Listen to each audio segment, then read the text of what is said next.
I'm Austin. I'm Levi. And I'm Dominick. And this is our team, e-Ject, and we're excited to show you what we built.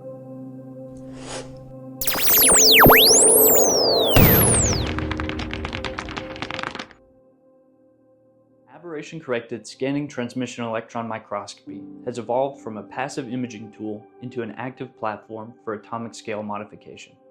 Focused electron beams can displace atoms, rearrange bonds, and induce local phase changes through knock-on damage, inelastic damage, and chemical interactions. Although often labeled as beam damage collectively, these processes can actually be harnessed for controlled atom manipulation. However, their stochastic nature and competing mechanisms limit predictive, reproducible experiments. In this work, we address this challenge by developing a digital twin microscope capable of simulating atom manipulation experiments under controlled, hidden parameters, and then executing corresponding experiments on a real material system, tungsten disulfide, using a Thermo Fisher Spectra 300 at the University of Tennessee, Knoxville.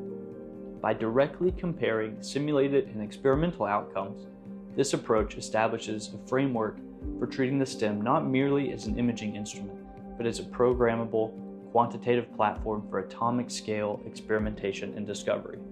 Our digital twin was built using the asynchroscopy framework in Microscopy to emulate real microscope control and data flow.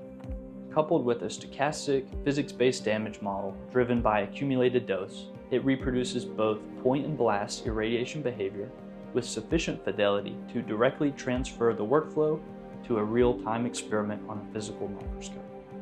Using the digital twin, we performed a blind point and blast irradiation experiment, and we detect atom ejection events by monitoring the atomic intensity.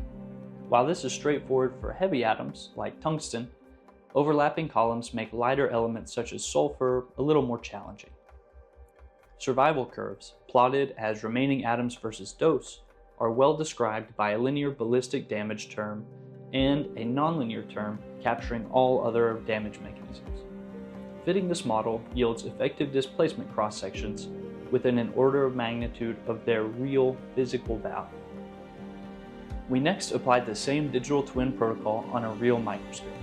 Due to the competition time constraints, only 5 data points were collected, leading to an uncertainty of roughly 2 orders of magnitude in the extracted cross-section. Nevertheless, the fitted survival model shows a 0.2 decrease in the exponential parameter alpha relative to the simulator. This suggests that a more linearly accumulating damage mechanism, such as radiolysis, plays a larger role experimentally. This small discrepancy points to clear directions for future model refinement and data collection.